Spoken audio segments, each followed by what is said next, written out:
welcome. This is Talking Heads, which is a series of developer-on-developer conversations. My name's Murray Summerwolf. I'm the creative director on Wax Heads, which is a puzzle narrative record store game, which, is made out of my love for music. And these conversations are all about talking to other devs and about what they love about their games. And so I'm here with Jeremy Johnston from Evil Trout Incorporated, who made The Roottrees Are Dead. And you originally made the game yourself at a game jam, and then you made the remastered version with Robin Ward, if I've got that right. Is it? Yeah, Yes. that's a really good summary. Perfect. Okay, good. It's really nice to talk to you. I'm a fan of the game, but Ratheo, who is the other half of Patati Games, she is a huge fan. Like I remember when you had the first original game jam came out, and she was raving about it. Ever since then, it's been on my radar, and it's been really great seeing people take to it and love it. And yeah, it's nice to talk about it. And I guess one thing I wanted to quickly ask you about, just to start things off, you made it in Godot, is that right? So yes and no. Okay. The original version, the itch.io version, was made in Unity because Mhm. I'm not a great programmer. That's like an Well, we understatement. got that in common. I'm a terrible programmer.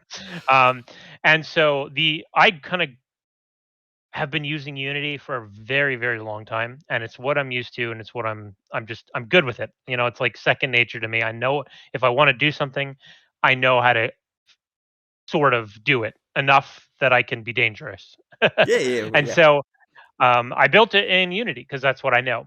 Now, Robin, when he came to do the remake, so the remake, the reason earlier I said it was kind of a good summary is because I didn't work on the remake as much as I would have liked to. I Okay. did work on the remake, but Robin did, I would say, 99% of the work. I did Mm. all of the work that I did was all pre-production design work to have lots of meetings with him and say, okay, well, when we're making a remake of this game, what do we want to change? What do we want to improve? What do we want to, are there puzzles that are bad because of the AI art? Obviously, the AI art has to be replaced. Things like that. So Sure. we did a lot of pre-production, and I did a lot of writing on the new content, the Root Tree Mania content, Mhm. and then I kind of passed it all along to him. And the reason for that was that I was starting a new job at the time that was just like, an actual, I'll call it a real industry job as Mhm. opposed to an indie thing. And I just couldn't work on indie games at the time. I just didn't have the ability to do that. Yeah, of And course. so I would say that he did 99% of the work after the initial, well, including design work. He had, I was completely hands off, so he had to make some design decisions. Some of the puzzles, once we did play testing, weren't quite working the way I envisioned them. You probably are familiar with that concept. And so he took over.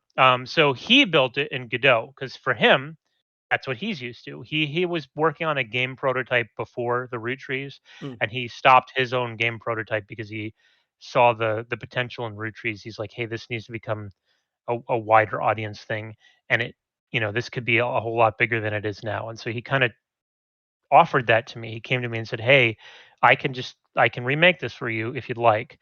And when we started talking about that, he said, "Hey, I'd like to make it in Godot if that's okay." And I said, "Yeah, sure, it's not a problem. Make Mhm. it in." The reason I use Unity is because I know Unity, and if you ask me to build something in Godot, I would go crazy. Yeah. I'd have to like relearn everything. And it's the same thing for him. Even though he had all my source code and stuff, my source code wasn't worth anything. Yeah. But I mean, like, I So I get your point, in terms of like, yeah, in terms of how you feel comfortable setting it up. And I mean, did you? Because I only ask. I mean, this is a slightly weird niche topic to jump into from the beginning, but because I'm really lucky that with Theo, she's very adept at Godot, and she's created all these tools for me. So on Wax Heads, I forget that when I work in Godot, and I'm like, I'm really good at this. I'm like super sick at Godot, and then I forget that it's because Theo has molded in, like sculpted Godot to work for me. And but I mean, I do, it's made me endeared to it in a way. So I do, because before I'd worked on previous games I worked on were Unity. And I don't know if you've, through that process, if you're like thinking about future games together, if you, is it still like Godot, like, or like, is it? our next game is built in Godot, Yeah. but again, just because, I picked it up when we first started working on our next game, The Incident at Galley Hmm. House. I did open Godot for the first time, and it was just like, to me, it was just a bit overwhelming, and so, the way Sure. we've balanced out the work is that Robin has pretty much done all the in-engine stuff, Hmm. and what I'm focused on more is, we have a lot of data structures, like in spreadsheets and things, and, like, I'm pretty much the master of all the spreadsheets and the audio and the sound effects and things like that. So he's given me, just like you said, he's given me these tools that allow me to make the content without having to I don't at some point I ought to learn Godot. I really should, because we're making games in it. Yeah. But at the, as of yet, I don't have to have learned Godot because Robin he's basically a wizard. Mm. He's like, he'll just I'll be like, "Hey, can we do this thing? I have this idea for a feature, but I don't know if it's too difficult." And then, like, the next day, he'll be like, "Here's the feature you asked for, but way better, Yeah. way better." And I'm Yeah, like, just like "Oh, Brazil. Yeah, yeah, yeah, I didn't ask for yeah. that because Yeah. I thought it was I magic." thought that was too But much. Yeah, yeah, yeah. I wanted yeah, the small thing, but you've built a city as for a town. Yeah, yeah, yeah. Yeah. yeah, and so Mm. he's great. And so I don't. We're working in Godot, but I don't open the engine. I just work basically in Google Sheets.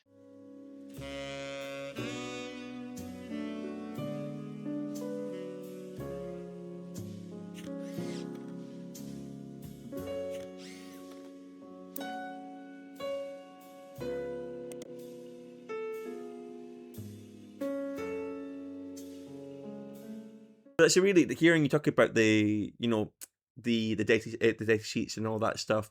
It made me think about with root trees and how intricate it is. But we had a conversation recently where I give an Easter egg for an Easter egg. Like it's something in Wax Heads. And a conversation we had is that I was really captivated by the way you're talking about the characters from Root Trees and the way they seem to live in your head. And it seems that because in terms of the authenticity and the way that they act, and it made me think that when you're building building this world out, and you're also building because it's so interlocked and interweaved with all these characters and also these puzzles. And I was thinking, where does the process start with you? Do you start with the machinations first of the puzzle, and then you put the layers of like story on, or do you start with the characters and that kind of leads into the puzzles? Or It's a bit of a mix of both. hmm, So when I started on Root Trees, I did start with the characters. I built a tree independent of everything else. Before, the first thing I did literally was just make a family tree yeah, and name a bunch of people without knowing who they were. hmm, And then I started just adding things like, okay, a lot of the, you mentioned that a lot of the characters exist in my head, and I think that that's easy for me because each character starts as what I'd call a trope. They're yeah, not like original characters, Okay, 70s one hit wonder. I don't know a lot of characters like that, but you can extrapolate things from one hit wonders, things from 70s music, things like from the era, and I just composite a lot of pieces into one character, and then I let it evolve from there. So, an example, you didn't want any spoilers, yeah. so this I'll be really really light with this, but like there's 70s disco characters, so that's not a big Hmm. spoiler. There, Yeah. you get them pretty quick, and they have kids. Hmm. And one of the things they did was name their kids crazy things, and that's not like an original concept. Celebrities do that, Yeah. like, but I hadn't. I was like, okay, well, if he's this weird celebrity, he's going to name his kid something crazy. Mm. And like, so the fact that he named his kid something crazy allows me to go write an article where someone else is like, "Oh, it's so stupid what he named his kid." Like, there's it just kind of evolves from these little decisions that I Yeah. make, Yeah. and then just justifying those little decisions within the rest of the story fills in the rest of it. And occasionally it goes the other way though, where I'll come up with some interesting story that I want to tell, and I change um, what I know about the character. I'm like, "Oh, well, wouldn't it be interesting if this character fits in this place? And how can and that suddenly kind of adds depth to someone that didn't have it before. Because before they were just a 70s one-hit wonder, but now maybe this isn't a real example. But maybe Yeah. now they're dealing with a wife who uh, I don't know, had a heart attack or something. Like Mhm. that's not a real example from the game, Sure. and it's not a great example No, no, because no, I'm but trying yeah, to do it off yes. the cuff. But Yeah. that's like, okay, so now that they've had a wife who has a heart attack, maybe they can start a charity for women heart attack prevention. And Mm. now all of a sudden they have this extra facet that makes them different than just a 70s and one hit wonder. They have a charity or a foundation or something. And maybe they're known for their foundation. And because I gave them this foundation in my fake example, maybe they're also outspoken about other social political things, like, and so on. Like, and Yeah, so yeah. it just comes from these decisions where I kind of assign things to characters and let them grow.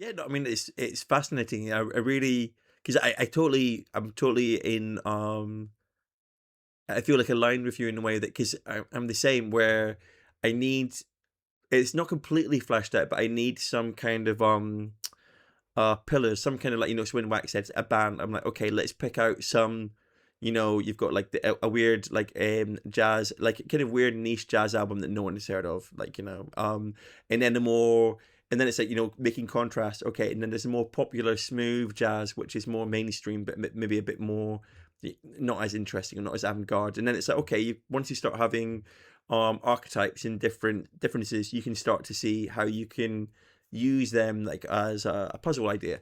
And that was the initial. So I should say that in the beginning of Wax Heads, I was I did the first demo we did. I designed all those puzzles, and then just because of the bulk of the game, and let's come to another question I want to ask you in a second. But I didn't have as much experience working on puzzle games prior to Wax Heads, so I had a little bit of, like, fear of going, can I, can, like, how I've made a demo, which is good, but how going past that. And we had Mary Nolan, who's like a really great puzzle designer. She worked, but what was funny is, and what I'm interested in where you're talking about it, is that I had a lot of the bands, a lot of that kind of detail, even though I'd written stuff down, a lot of the decisions, the small decisions you're talking about, they're all inside my head. So we had this really fun thing where she would come up with design ideas, and she had this, like, spreadsheet, and she would, like, propose these things happen, and I would have to then reverse engineer the puzzles that she proposed to make them then fit the stories and the ideas. So it was almost like a puzzle game in herself, that she would make a puzzle, and then I'm then taking it and then, cutting its arms and legs off, sticking it back together to then put it into, to find a way how to, like, articulate that in the game. So, which was fun, but also, I think, from an efficiency point of view, having everything in your head is like, it's tricky. But I guess, because I know you've done lots of game jams. Did you do, like, Roottrees? Is it the whole puzzle and deduction? Is that, like, something you were quite averse with before you did Roottrees? You think, is that something you'd already had experience in? No, Okay. I will say that I the game genre that Mm. I play, um, recreationally is 99% puzzle games. Okay. It's basically it's gonna be a weird mix, Mm. but it's like 99% puzzle games and 1% Dota 2 by Valve. Yeah. Mine is That's StarCraft like 2. So that's we've all got one. my online game of choice. Yeah, yeah, yeah. My online game of choice to interact with other people, Yep, yep. to actually feel competitive, like I'm kinda good at something. Yeah, That's Dota 2. Everything else, isolated puzzle games, because there's not a lot of multiplayer puzzle yeah, games, to be sure, of honest. course, yeah. But and so I really I choose to play puzzle games all the time. It's my favorite genre Mm. by a country mile. Um, and so when I set out to in my industry work, I had never worked on puzzle games. It's you kind of, in the games industry, you don't get a lot of choice where you work. Like, Sure. that's a weird way to say it, but like in the professional games industry, Mhm. you kind of go where they need people, and there's no tiny indie company making puzzle games that desperately needs a game designer, because if there's a company making indie puzzle games, their game designer is probably the head of the company. Mhm. Yeah, I mean, yeah, true. Yeah, yeah, yeah, yeah, yeah. So they have their game designer Yes. already.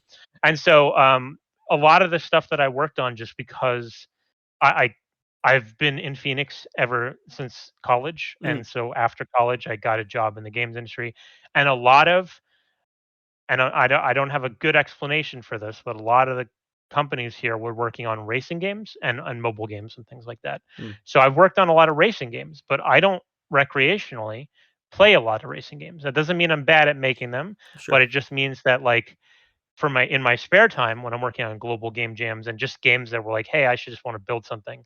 A lot of that was like, well, what do I have all this design experience from playing?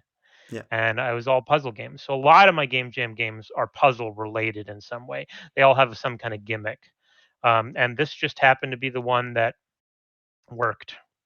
Yeah, I mean, but I, okay, I yeah, think yeah. it was I think it was the 12th one. So Okay, yeah, but I mean, but that, I mean, it's very, I don't know, it's very cool hearing, like, how I think sometimes at least I had this, internalized that, with games that sometimes, especially puzzle games, you need to have some particular pedigree of the, background kind of stuff that too. Like, I made myself feel like, I was like, uh, can I make something like this? Am I smart? Like, it's sometimes self doubt. So I think it's great hearing about different ways that people come into this. I mean, I was gonna, because also with the writing, like because I think there's so much character. I mean, there's so many details, right, in Roottrees, and one thing, and again, Rathea really wanted me to point out, was she particularly loved the internet, the computer, as that mechanic, that it felt like she really admired the freedom that it felt that you could write anything, and it felt like anything was possible, even though you've obviously got like a closed loop around it, but it gives the illusion of like an unlimited kind of possibility. And when I was thinking about that, I thought a lot of it was to do with your, like, the writing, in the way that you've actually managed to give the player agency at the same time they feel like they're in, like, immersion. That's the word I'm looking for. You're immersed in it. So as you're, like, engaging with that computer, like the feedback you're getting back from it, it keeps you very much locked into this world. And I was wondering how you feel about that with the writing, and with that, the way you tackled the computer as a way of creating those details. Is there anything about, was it something you felt confident about, or? so the computer itself, I mean, I kind of guess I got lucky because it really stemmed from my technical deficiencies. Hmm. It really is just like I thought to myself, what can I build? And type in a word, hit a button, and it consults a thing and spits out some data back if the word matched what you want. That's a very, very simple system, and Mhm. that's all the computer is. There's games like Her Story. Yeah. Her Story is one of my inspirations for the computer, but that one, even though it came out what like 8 years before Roottrees, maybe more. I don't know. It was a better computer system. Like it had I from what I understand, just trying to reverse engineer how it seemed to work in my head, is that they had a transcript of every video in the game, and any word you typed in, if it was in the transcript, would bring up that transcript. Yeah. Root trees isn't even that smart. It's just I literally for each article wrote a bunch of things that you could search for, and you have to match them close to exactly. Hmm. And so it's the stupidest system Yeah. behind the scenes. And so what I had to do,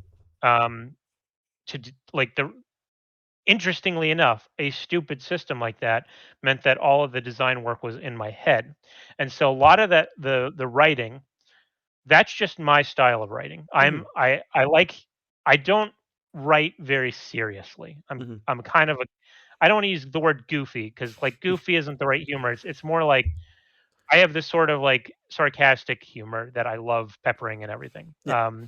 So like Kind of that old that 90s adventure game kind of style, right? Like, you mean like yeah. that? Yeah, yeah. Because I've also got, like, yeah, a love for that. So you're in good company. Yeah, I like jokes, but my jokes are not like laugh out loud jokes. They're stupid puns, which Mm. is good for this kind of game. Like Yeah. one of my favorite stupid puns in the game is like there's a character who's like not even one of the family members, but he's just mentioned that he's like he starred in a bunch of straight to DVD films. I might have said straight to VHS because this Yeah, takes place in the 90s. yeah. Straight to VHS films as a teenager. And one of them, I don't know where this came from, but I was like, "Oh, Jane Eyre," and he's a skateboarding like remake of Jane Eyre, like Jane Eyre, AIAR, and that's the kind of humor that I'm like, that's Yeah, but that's that's so fun. Yeah. stupid and clever at the same Yeah, time, yeah, yeah. simultaneously stupid and clever. It's Mm. like one of my favorite comedy movies is Bill and Ted's Excellent Adventure. I don't know if you've seen it. Great film. Yeah, yeah, yeah. I grew up. Yeah, Okay, but yeah, the yeah. thing about that is it's the stupidest, Mhm. smartest movies at the same time. And like that Venn diagram where the stupid meets the smart is Yeah, where I like to exist yeah. if I can. Mhm. And so all of my Roottrees writing is like if I were to just write it seriously, which is Yeah. probably where I started, I kind of it just doesn't feel like me. So Mhm. I start peppering these things in, and if you were to look at the trajectory of the articles Yeah. that I wrote, the ones that I wrote at the beginning are more serious, and the ones that I wrote at the end are much less serious. Yeah, yeah, And yeah. like somewhere in between is probably the sweet spot. But luckily, because of the way I work on a game personally, the most important stuff is what I do first, and the least important stuff is what I do last. And so that arc of serious to non-serious really worked in my favor. I don't Mhm. know, I didn't do it on purpose. It just kind of organically happened where okay, now I'm writing all these little joke articles that don't matter. Yeah. That's like the last thing I'm doing, all these Easter eggs, and they could be stupid and it's fun because people will like search for something and they'll just get the stupidest tangent that they've ever read in their life. Yeah. Um, and But so yeah. it's it worked out well for me, but I can't say it was intentional.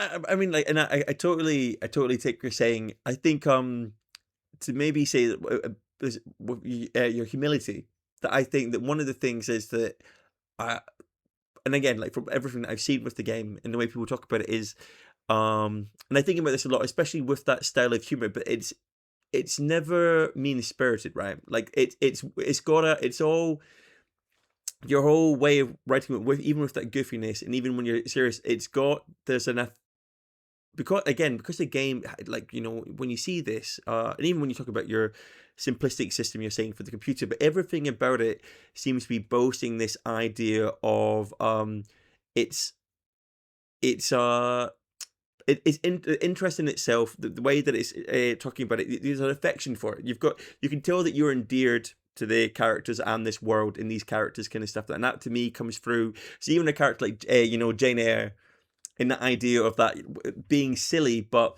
it feels warranted in this universe. At the same time, you can have like levity, you can have something like that. At the same time, you have like this story of this family and things which are relatable, right? With this, like with the greed and like the all the kind of like the family kind of like different treachery going on and like and mystery and that kind of stuff. That I feel like that all gets to work because it comes from a place that as you're making it, you are. I mean, even the fact you're having fun, I think that's where a lot of it comes through. That you're like enjoying it. So I think that's what people get from when they read it. So I don't know. I think it's a really good quality, and at the very least, I'm having a great time with it. So The other secret yeah. to Root writing, um, I don't know if I want to divulge this because I feel like I'm like just advertising my weaknesses. Is that a lot of the things that I think of or like jokes that are in my head or I'm like, oh, wouldn't it be cool if there was a movie that's like this? Hmm. They're really half baked, right? Like half baked ideas. And in Roottrees, that doesn't matter Yeah. because no one's ever going to see the movie. Like I could have this idea for this sci-fi movie. I'm like, this is kind of an interesting idea for a sci-fi movie, and but then like if you really think about it, it doesn't work. Yeah. But in Roottrees, it works because players don't have to like get the end result that would really suck. They just get to read my fake description of the things that sounded good about the idea in the first place, and I don't have to fill in all those details that would make it worse. So like, yeah, I do have a really good time writing it. Yeah. I'll yeah, and so But I think, I mean, let's see. There I do was that as oh well. I do that as well. Like I have like there's like in the periphery in Wax Heads, there's like loads of fake movies or like talked about like there's like in some of the cosmetics you get have like was it senior like the senior trailer, which is these free. It was one of the artists, Matt Johns, who made these characters, and then as I'm giving them descriptions, I'm inventing like fake children TV shows, and I'm like, I don't know what this, but like I think there's something about when you give it a name and you do it. I like the idea of by not filling in all the details. So like as you say, if you think about it, if you scrutinize it too much, it doesn't really hold water. But I like the idea that it's got enough air around it, enough room around it that it feels real. But like maybe one day with more time, and I think maybe that could be. I mean, you're never really going to give it that time because you don't. It's not necessary. But I like the idea of fragments of things where it just. I think it makes worlds feel alive. So, and the fact that you're having fun with it again. So when you're putting this all together, like where do you ever like when you have like writing story blocks, like how do you make amends with like a puzzle block and a story block, like when it comes to get like does one triumph over the other if you're like, all right, but I need to tie this way or this has to go that way? It's a mix of both. I would say that sometimes puzzle blocks. I I wish I had a good example, but it's been a couple years since I built Roottrees. But okay, here's an example. Except any example I do could lead into spoiler territory. I think it's Um, okay. I mean, I think people who are probably like who are listening to this, I think I'm fair game to be spoiled. I think I don't want to like hinder you too much. okay, well, here's a puzzle from Roottrees that I'm particularly proud of, Perfect. and how it evolved. So that's a question I was going to ask you. So that's also perfect. Two birds, one stone. Okay. At one point, so just a really quick backstory if you've never played Roottrees, the main family in the game, the Roottrees, they got their money from a candy company. Um, and so the candy company makes maple candy, and I wanted you to have to find information about the company to find information about one of the characters in the game. I'm trying to keep it pretty vague, but I will be spoiling a direct puzzle here. So in the game, I had this concept that three different types of information had different amounts of what I'd call depth to them. So, like things you find on the internet were the easiest things to find. Things you find in magazines were a little bit more drilled down because you needed some additional information about what type of magazine to use. Um, and then the things in the books were supposed to be the best things, the most useful things. And so, in one of the books, I put a candy advertisement that would be useful to you. And I was like, "Oh, I just called it the book, The Sweet History of Candy, Volume 2." Just off the cuff, I'm like, "It's more realistic if it's a volume 2." Yeah. Like, then, Yeah. it Yeah. sounds like the world has more depth if you just call this one volume 2, Absolutely. Yeah. because Do the same thing.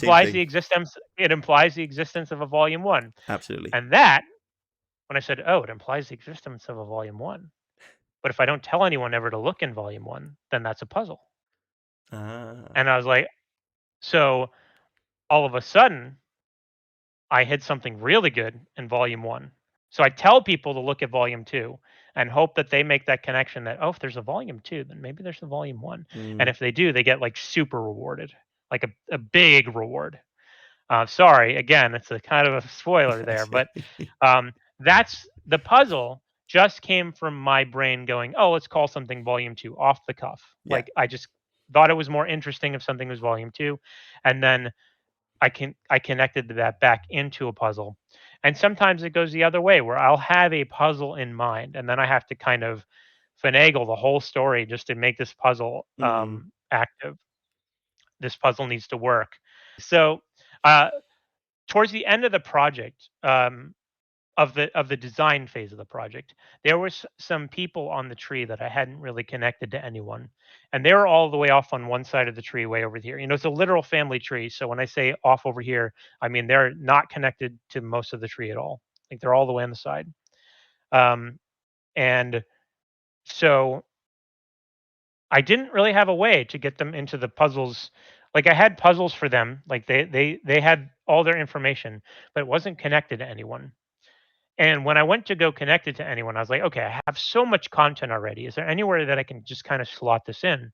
And I thought that it was much more interesting that I connected these people over here through family connections, like not blood connections, but like, you know, you might know your third cousin because you met them when you were a kid and you became friends or whatever. Yeah. So if I connect them through this family connection to these people over here, all of a sudden that's a little bit different than the way the rest of the game works. Most of the game, you find someone and you look into their kids, and then you look into their kids, or you find someone, you look into their parents, and you Mm. look into their parents, and you're building the tree from top to bottom or bottom to top based on wherever you can start. But this one was like, okay, in order to find these people all the way over on the side of the tree, you have to do some initial additional research into these people in the middle of the tree that you might not have thought to do because you've already thought you knew everything about them. And so that stemmed from the fact that I had this whole story over here that I didn't have a way to connect. So what I did was I kind of reconfigured the story in the middle in these couple characters to allow for that to fit in an unexpected way, and it created a puzzle in the opposite direction. So the game were like when I design everything, it kind of goes both ways. Sometimes I'll come up with a bunch of puzzles and figure out how can I fit them into the puzzles I currently have. And sometimes I'll just write something arbitrarily and go, you know what? I just accidentally created a new puzzle. And I like that both can work.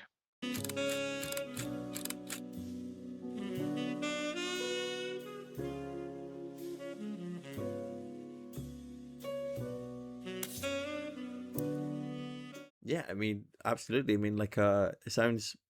I mean, it's really refreshing hearing the way you talk about it. It seems like you're very open to those happy accidents, and with the flow of which way you're getting pushed one way or the other to, like you say, making those small decisions. So, uh, yeah, it's very cool. All the best content in Roottrees were happy accidents. Okay, perfect. And I'm perfectly willing to say, like, you know, even there's a central mystery in the game. Mm, I'm not this I won't spoil, but right. there is a central mystery in the game, and the whole game's story revolves around that. When I first built the game, it had no story. Well, It had the writing, but it didn't have the overarching sure. story. Right. And That's people, interesting. my play testers, my friends play testers, because Hmm. by that point the public hadn't seen it, but I showed it to some friends, Hmm. and they were like, "Why am I doing this?" Like the story was so minimal. Mm. It existed, but they said, Yes. "Why am I doing this?" I'm like, "Well, are you not having a good time?" They're like, "I am having a good time." But why? Yeah. Yeah. Yeah. Yeah. Yeah. And I Yeah. was like, for me, I'll be honest, I played a lot of games where the story doesn't matter to me. Hmm. If I'm enjoying my time with the puzzles, I don't care so much that the story is so minimal. And I was hoping to build a game like that at the beginning, or like, it's so interesting to put this tree together that the plot device was just, hey, I'm hiring you to put this tree together. Like that Yes. was the whole plot. Yeah. Yeah. Yeah. Yeah. um, so I had this tree, and the main story was a happy accident. Like, so they said, why are you doing this? Why are you doing this? And I just built this section of the tree that was interesting in a different way than the rest. And I said, okay, well, the story's going to revolve around this. Mm. I'm going to build an overarching story around this. And I made some changes, obviously. Like I Yeah. hid part of the tree now. Part of the tree is hidden from the beginning. And I made cutscenes. There wasn't cutscenes throughout the game until that point. So I had to like have someone come and talk to you every once in a while to give you updates on what's happening. And all of that stemmed from this people asking me what's the story about. And I got so lucky that I had already built this section that I felt was in a weird way a little bit different than the rest, because I was trying to build kind of the harder section of the tree. I was like, okay, well, this will be the kind of challenging section of the tree because it's so different from the rest of the tree. And so I was like, well, that's a good reason for that to be the centerpiece of the game. And so that was an accident. And I think it worked out pretty well. Yeah. People tend to like the framing device and where it all kind of leads. People like that, No, and it yeah, was a I'm a happy big accident. fan. Yeah, yeah, yeah. Like that's the perfect happy accident, really. Like, yeah. I mean, I'm a big yeah. We had a similar issue of Wax Heads where the original demo I remember showing people, and there was a little bit like I thought the cadence was fun, and then people were like, yeah, but like what happens? And I was like, well, you meet people, like stuff happens in their lives and stuff done. And I was like, yeah, but what? And then I remember the first time we did, I just stuck in the how your manager your manager used to work in being a band, and then bringing in the sister. And I hadn't written out yet, but just the fact that she comes in and it goes like, hey sis, and then it ends, and people were like, oh, like what's gonna happen? And I was like, I don't know yet. but Yeah. the minute you kind of have that, you get that feedback. I think there is that nice thing of having I now appreciate there's something nice to having a central, um, something that's pulling you along, like a framing, a framing or a premise, which yeah.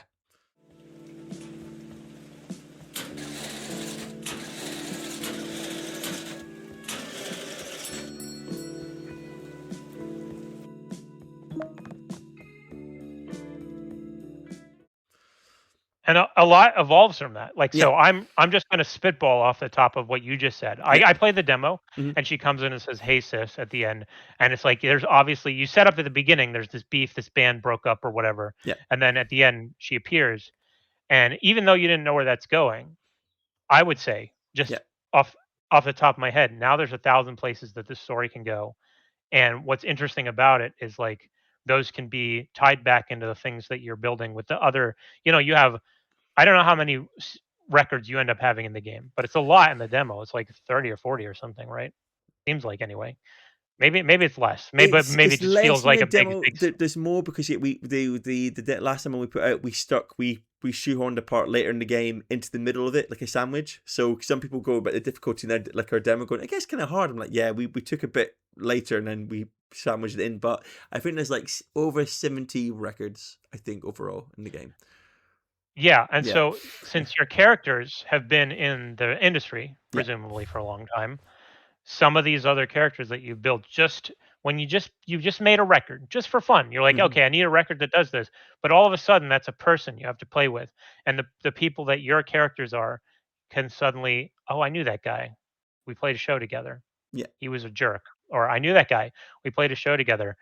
He got so drunk that he tripped over himself and like I did some crazy yeah, thing, yeah, yeah, and you have all this depth already, and you can start revolving it around the center that you've already created. And there will be, because of the sheer number of records that you built and the sheer number of bands that you've invented, there will be crossovers that make a lot of sense and feel like you planned them from the very beginning.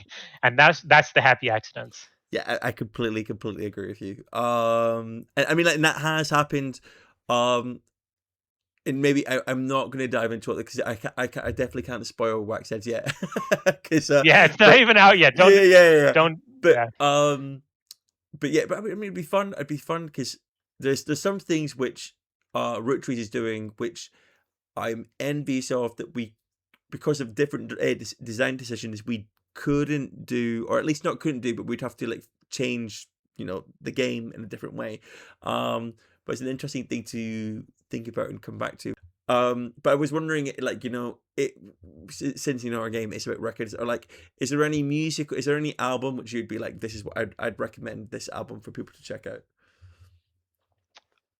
Man, It could be anything. It doesn't that's have to be your best it's album or anything like that. Just I know. It's too difficult to do this, but I'll try. sorry, put you on the Um, spot. no, no problem. I think this question is interesting because whenever you're asked something like this, Yeah. you don't wanna just say, like, a random record that everyone's heard of. You don't wanna be like, "Oh, Nirvana," whatever. Yes. Like, Yes. I'm Yeah. not a Nirvana fan. You wanna you it feels like I have an opportunity. I have an opportunity to take some artists that I like and, like, Yes. Yeah. I know spread them, exactly and what you mean. everyone loves to do that.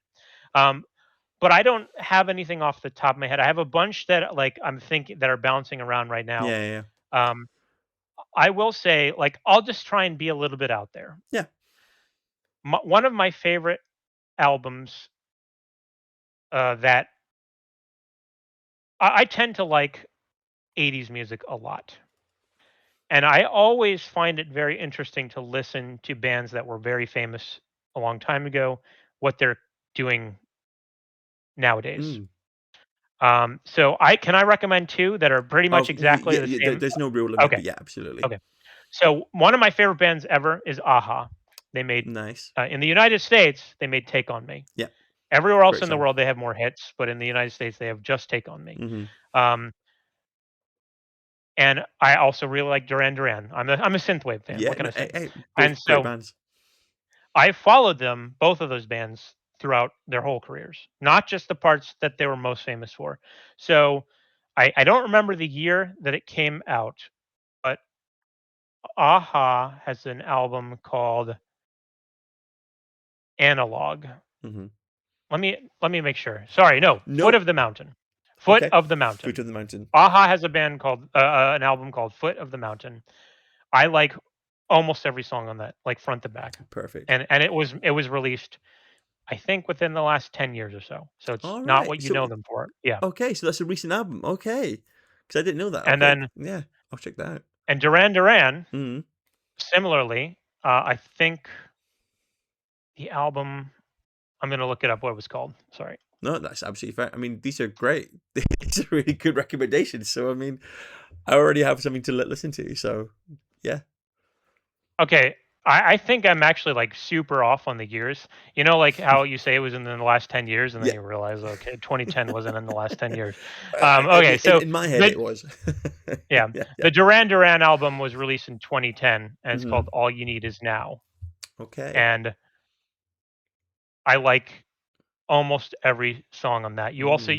you wanna do the extended version because it has 2 songs that I think are really, really, really good that should have been on the yeah.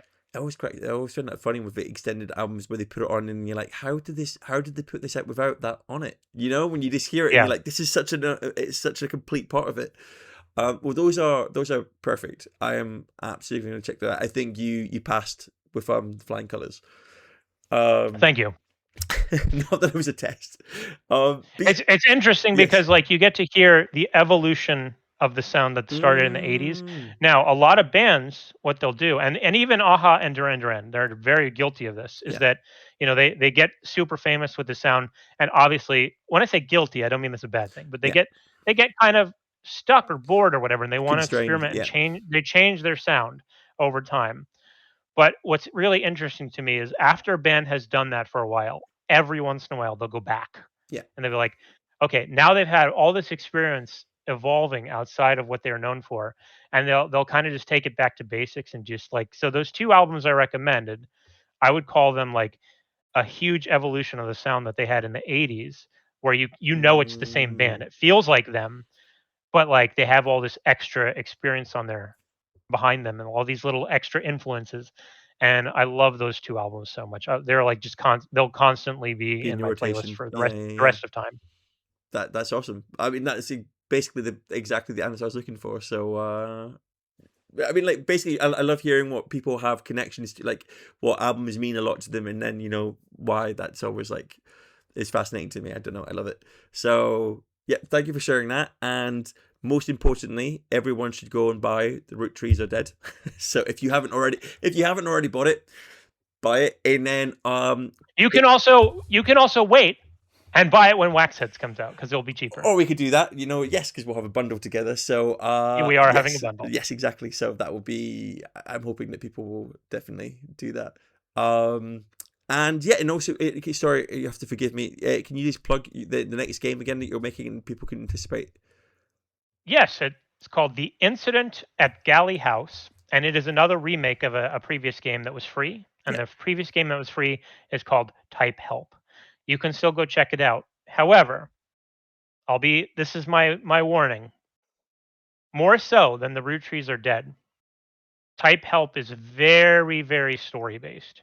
And it's almost like a mystery. So by the time you've reached the end of Type Help, you understand everything. Mm, So if you go into the remake, what you'll be getting is just voice acting and music. The story, you'll know all the twists and turns already. It's so I would personally love if people were to wait to play the Incident at Galley Yeah. House. But if you're like Type Help is Champion it, yeah. such an amazing game, Mhm. which is why we're remaking it, that I completely understand everyone that's like, "Oh, I couldn't wait. I had to go play Type Help." And once I did, I couldn't stop. Yeah. And that's the situation we found ourselves in, which is why we're remaking it. Yeah. So, But I mean, but that's also, I mean, great. I mean, basically, it's something for everyone. So, like, yeah, yeah. Well, great. I think we'll end it there. But Jeremy, thank you so much for coming by to talk. And yeah, until then, everyone take care and yeah, just keep on spinning. Thanks.